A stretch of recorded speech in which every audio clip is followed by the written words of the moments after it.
La Sociedad de Mejoras Públicas de Medellín y la Fundación Universitaria Bellas Artes presentan Voces de Color y Música, un programa radial para hablar del arte y sus creadores. Escúchenos todos los viernes a las 9 de la noche en los 101.9 de la emisora cultural Universidad de Antioquia. Y los domingos a las 9:30 de la mañana en el Sistema de Radio Educativa.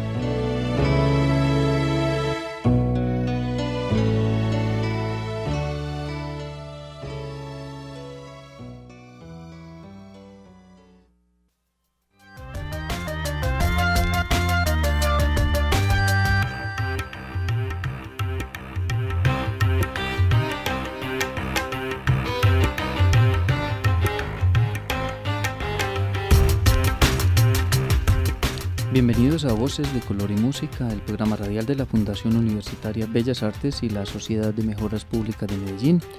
Los acompaña Carlos Vélez, en la grabación está con nosotros Alexis Ramírez. Nuestra invitada hoy es Adriana Rojas. Con ella hemos conversado en otras ocasiones sobre la muestra Intermediaciones. En esta ocasión la hemos invitado para hablar de el argumental Dioba, una producción que ha realizado o que está realizando Adriana Rojas gracias a los estímulos al fortalecimiento audiovisual en Medellín, Film Medellín, un estímulo que otorga la Alcaldía de Medellín.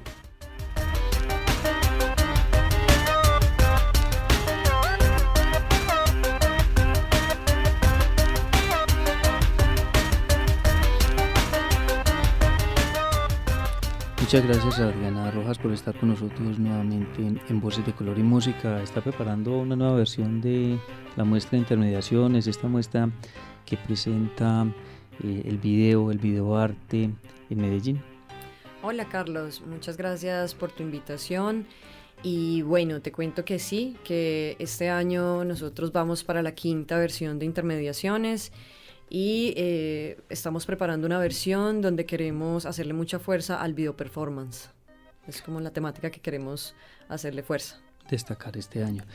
Les contaba a los oyentes de Voces de Color y Música que Adriana Rojas hace el guión, la producción, la dirección, todos los papeles importantes de un argumental que tiene por título Dioba. Sí, Carlos. A ver, Dioba es el título en embera. Es una palabra embera, yávida, y es el título que le pusimos a un argumental que yo vengo trabajando desde el año 2016 y he venido a tener la asesoría temática de una chica embera que se llama Milady Orozco Domicó. Ella es comunicadora audiovisual de la Universidad de Antioquia y cuando yo empecé a trabajar el guión de Dioba, empecé pues a trabajar con ella también toda la parte temática porque el argumental trata en parte como la historia de una mujer embera que está por fuera de sus raíces. No se hace explícito, no es un documental, pero deja algunos elementos de la cultura embera como unos cantos en embera yávida que también compuso Milady Orozco. Más adelante volvemos a hablar del tema en sí del argumental, pero quisiera que nos contara Adriana Rojas sobre ese estímulo al fortalecimiento audiovisual en Medellín, que es con el cual usted se presenta a una convocatoria y logra entonces unos recursos para poder realizar el argumental. Sí, pues a finales de octubre del 2017 sale una convocatoria que impulsa la Alcaldía de Medellín a través de la Secretaría de Desarrollo Económico y que fue coordinada por la Comisión Fílmica. Esta convocatoria permitió que muchos productores, realizadores y empresas de Medellín se presentaran a esta convocatoria para diferentes fases. Por ejemplo, la convocatoria tenía las categorías de producción, postproducción y distribución. Entonces permitió que muchos trabajos, digamos, que ya estaban rodados, se pudieran terminar, trabajos que apenas estaban en desarrollo se pudieran producir y trabajos que ya se habían finalizado pudieran empezar toda la distribución. Entonces fue un impulso para 54 proyectos que fueron los proyectos que salieron beneficiados. Ha cambiado mucho en los últimos años la posibilidad de los productores, de los realizadores en Colombia, y cada vez se escucha de la cantidad de propuestas que año a año salen y que están participando de hecho en festivales nacionales o internacionales. ¿Qué tan difícil fue para Adriana Rojas lograr un estímulo, un apoyo como estos? Pues a ver, yo creo que sí ha crecido mucho el gremio audiovisual en toda Colombia y eso sí dificulta que, digamos, se ganen los estímulos de las diferentes convocatorias que hay en el país, porque somos muchos los que participamos y son muy pocos los premios. Entonces ahí juega también digamos, la suerte que pueda tener un proyecto con los jurados. Adicionalmente, mis proyectos son de temática experimental, o sea, son de narrativa no convencional, sino más experimental, y eso hace que yo me haya demorado muchísimo tiempo en obtener un estímulo, porque yo sí me he presentado pues con otros proyectos, pero casi todos son trabajos experimentales, y en Colombia ni el Ministerio de Cultura ni el Fondo para el Desarrollo Cinematográfico tienen una convocatoria para trabajos experimentales. Entonces uno entra a competir con trabajos que son más comerciales, y eso hace que uno también entre en desventaja pues en las convocatorias. Entonces para mí sí fue difícil. Igual este estímulo no era un concurso como lo que uno conoce ya en otras convocatorias, como la de la Secretaría de Cultura Ciudadana y la del Fondo para el Desarrollo Cinematográfico, donde son otros procesos.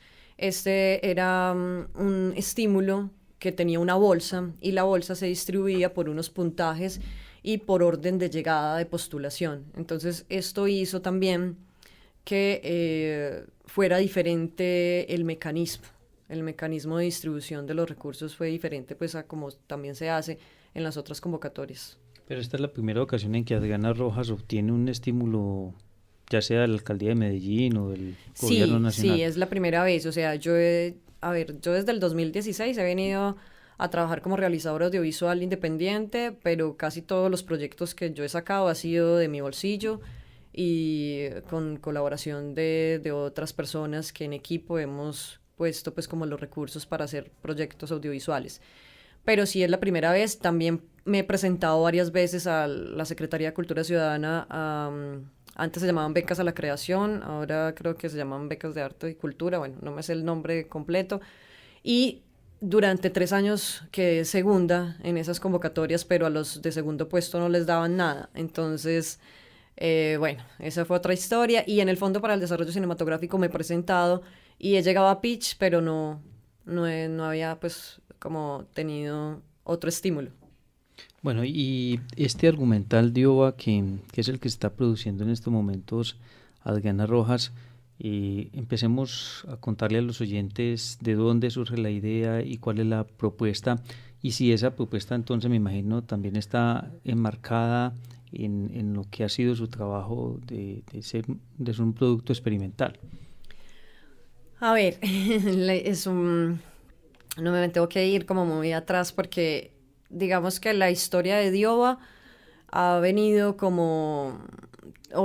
trabajándola desde el 2016, pero también desde antes. O sea, yo tenía otras versiones de guión que contaba la historia de una mujer sola, y después, con el tiempo, dejé esa historia atrás y vine a trabajar ya la historia de Dioba en el 2016 y empecé a trabajar todo el guión, a buscar financiación. Me presenté en el 2017 a la Secretaría de Cultura Ciudadana y a Presupuesto Participativo, que también tienen unas convocatorias donde dan unos estímulos, pero son muy, muy pequeños estos estímulos, y también son, ¿cómo se dirá? Somos muchos los que nos presentamos por comunas.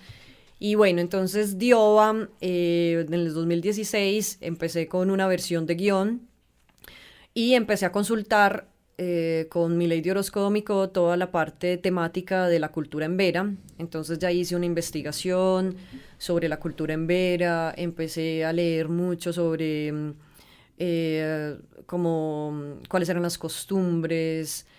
Sin embargo, yo no pensaba hacer un documental.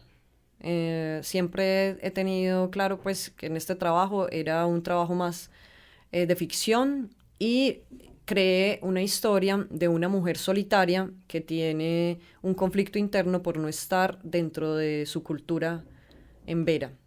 Sin embargo, como te contaba antes, esta historia no es documental, entonces no hay como como un planteamiento específico de querer mostrar a los embera en la película, sino más es la historia de una mujer que tiene un conflicto interno. Pero hay elementos indígenas de la cultura embera yávida que se integran a la historia, como por ejemplo unos cantos en embera, unos cantos infantiles, y el título de la obra, que se llama Dioba, que significa que está sola. Bueno, hablamos entonces de Elba, que es una mujer de 63 años que vive sola en una pequeña y humilde vivienda en una vereda de Antioquia, no, sin identificar pues como un espacio como tal, que se provee en gran parte de su huerta casera y de lo que encuentra cuando sale a andar por los caminos y veredas. Esa mujer, Elba como tal, el personaje entonces no interactúa, digamos, con otras personas durante la historia. La historia, sí. Pues a ver, esta historia es de un solo personaje y es lo que le pasa a Elba, y es más una historia como de cotidianidad. Entonces ella solamente interactúa 2 veces con personas de la vereda. De resto es como concentrarnos en ver la cotidianidad de una mujer viviendo en una pequeña vivienda dentro de un bosque. Entonces ella vive sola, en el bosque es muy, o sea, lo que queremos mostrar en esta historia es que ella está lejos de las otras personas, no hay casas alrededor que ella pueda tener vecinos, sino para poder encontrar vecinos tiene que desplazarse bastante. Entonces digamos que la historia es de un solo personaje, y es concentrarnos en la cotidianidad de Elba. Y la ubicación en el tiempo, estamos hablando del pasado, del presente. En presente. Es una historia en presente, sí. En presente. O sea, que tiene acceso Elba a la tecnología, por ejemplo, en su casa. No. Nosotros, digamos, no mostramos ni televisores, ni radio, ni internet. Como la historia transcurre en una vivienda humilde campesina, no hay ninguno de estos elementos pues que nos muestren como una época tan actual en tecnología, pero por, digamos, el vestuario es el vestuario de cualquier mujer campesina que tú veas en un municipio de Antioquia de Tierra Fría, porque nosotros hicimos este argumental en Santa Elena, entonces tenemos pues todo el vestuario de Tierra Fría, y de lo que podemos ver en cualquier lugar del país en Tierra Fría, o sea, saco, botas, vestido, pero no es de época. O sea, en el vestuario nosotros hacemos como un trabajo contemporáneo. Elba es una mujer que está aislada porque ella quiere estar aislada. Eso es lo que queremos contar. Ah, bueno. Pues mira, digamos que la historia es como la historia transcurre en 5 días de la vida de Elba en presente, pero nosotros no presentamos como el pasado de Elba, o sea, como por qué Elba está ahí, cuáles son sus recuerdos, o ella por qué llegó ahí, por qué está fuera de su comunidad. Eso se deja abierto. Como te contaba, lo que buscábamos era mostrar la cotidianidad de una mujer que está sola y con algunas, ¿cómo se dice? En algunas secuencias empezamos a dar elementos del conflicto interno. pero no buscamos como contar qué era el pasado de ella ni cuál era su cultura. O sea, no dejamos eso explícito. Quienes han investigado, por ejemplo, la conquista de los españoles, pues han encontrado que donde más se conservaron estos asentamientos de indígenas fue lugares más apartados, digamos, por ejemplo, el Amazonas o el Urabá en Antioquia, que es como lugares muy específicos, que fue hasta donde no llegaron los españoles y no los conquistaron ni con la cruz ni con la espada. Esa búsqueda de esa soledad de Elba es para no, digamos, conservarse como mujer indígena, con sus costumbres, con su historia, con su vida. Pues a ver, es que digamos que puede ser una interpretación. O sea, en el argumental lo que yo busco también es que el espectador se cree el universo de Elba, o sea, lo complete. Y con algunos elementos que yo, digamos, muestro en las imágenes. Por ejemplo, hay una foto de una niña indígena haciendo la primera comunión.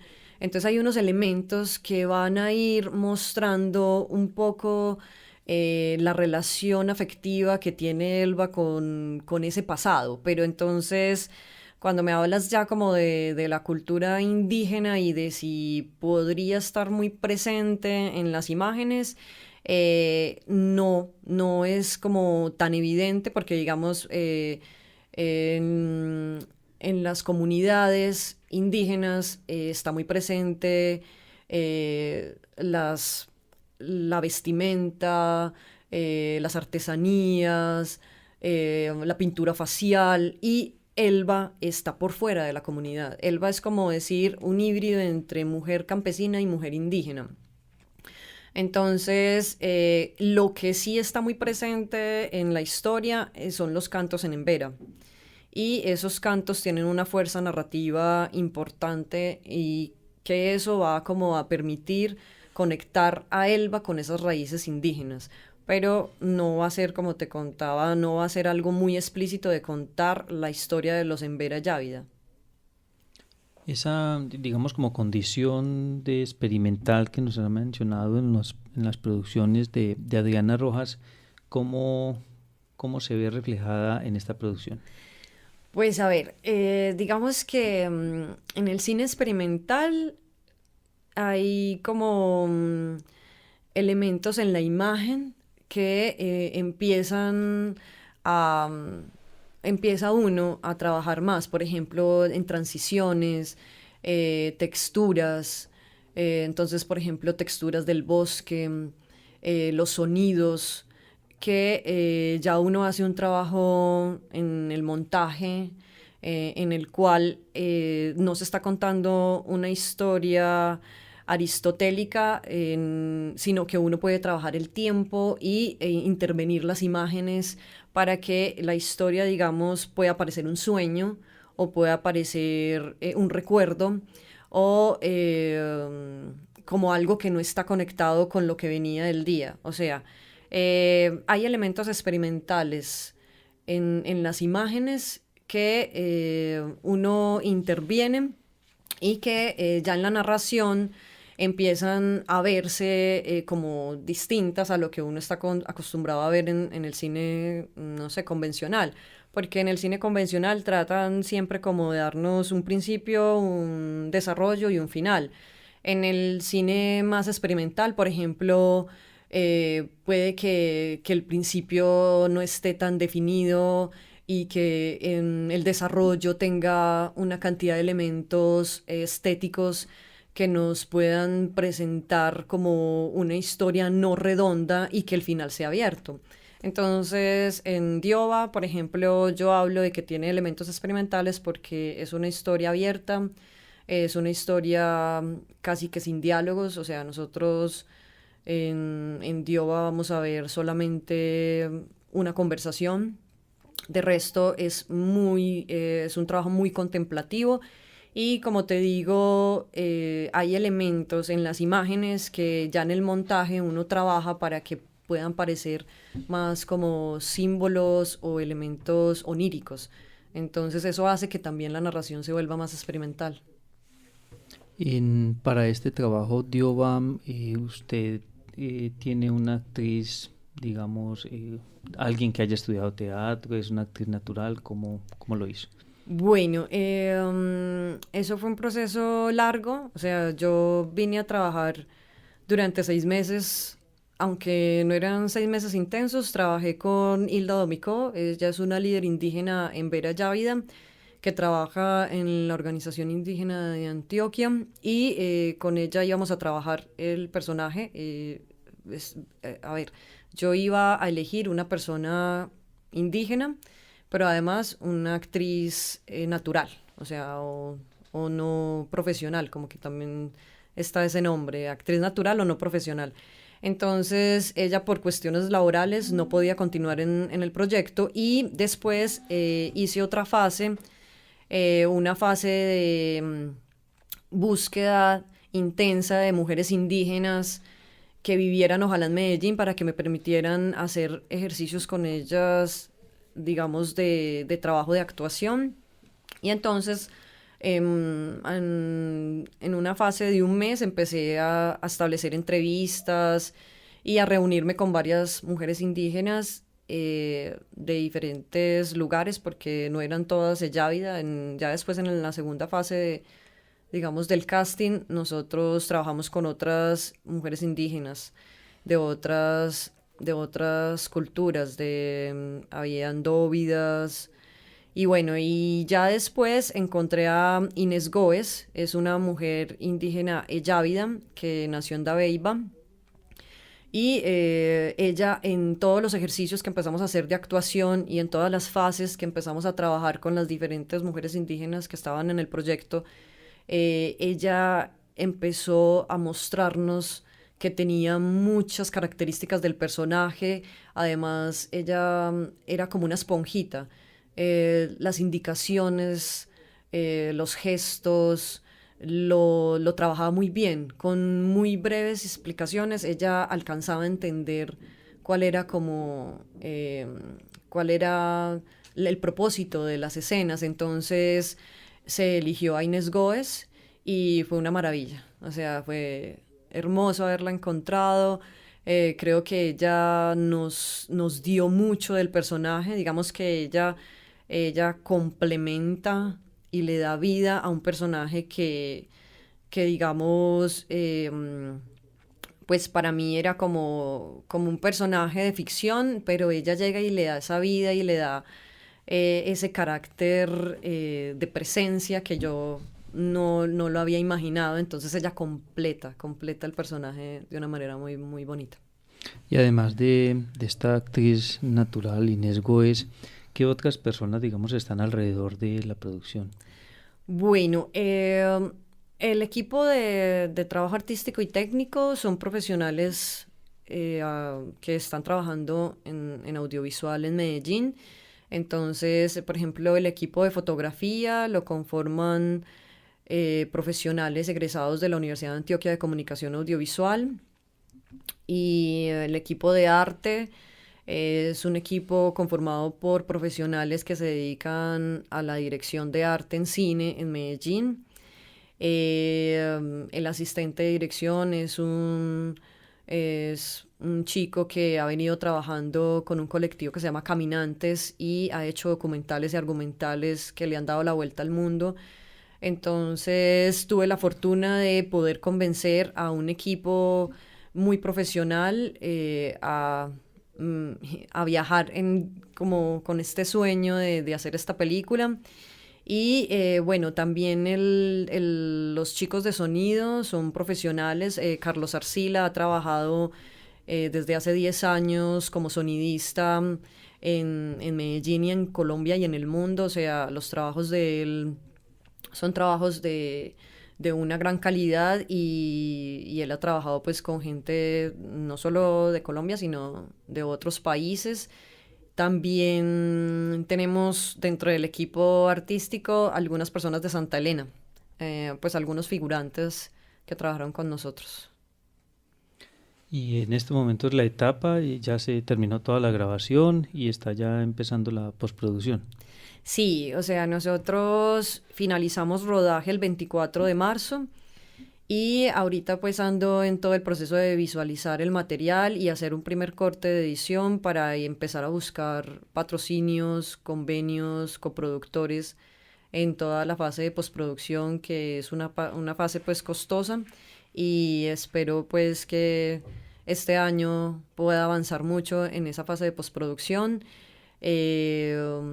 No sabría decirte cuándo o cuánto tiempo puede demorarse esta fase, porque también depende pues como de cuántas personas o cuántas puertas pueda tocar y cuánto me demore yo en recibir ayudas o en apoyos, o también he pensado en convocatorias. Entonces sí, sigue una fase de postproducción que espero no sea muy larga para poder estrenar pronto la película.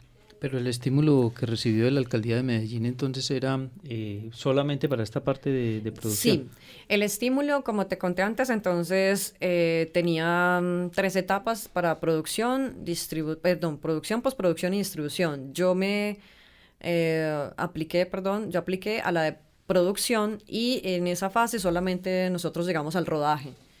Y ya de ahí, pues si en algún futuro la convocatoria Film Medellín hace este año, ojalá que sí, abre otra convocatoria, pues ojalá yo pueda presentarme para postproducción, porque sería como darle continuidad a un proyecto que digamos que ya tiene algo avanzado, sí, que ya estamos, digamos, en la fase de postproducción, y que sería para nosotros muy satisfactorio poder continuar el proceso con un estímulo como esos.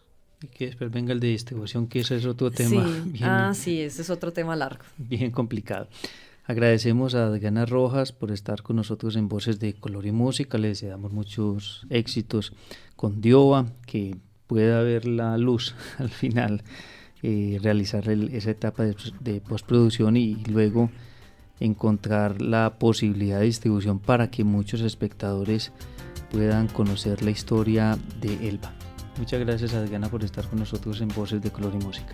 Carlos, pues muchas gracias por abrirnos este espacio y por permitirnos hablar del estímulo al fortalecimiento audiovisual en Medellín, y por pues permitirnos hablar de Dioba y explicar un poco de nuestro proceso en esta película.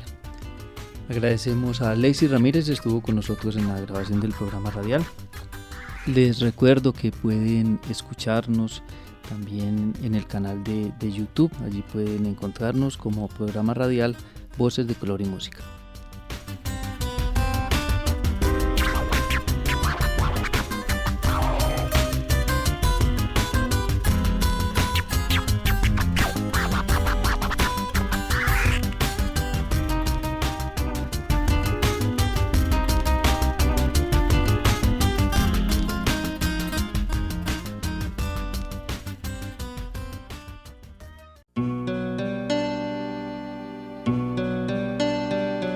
La Sociedad de Mejoras Públicas de Medellín y la Fundación Universitaria Bellas Artes presentaron Voces de Color y Música, un programa radial para hablar del arte y sus creadores. Escúchenos todos los viernes a las 9 de la noche en los 101.9 de la emisora cultural Universidad de Antioquia. Y los domingos a las 9:30 de la mañana en el Sistema de Radio Educativa.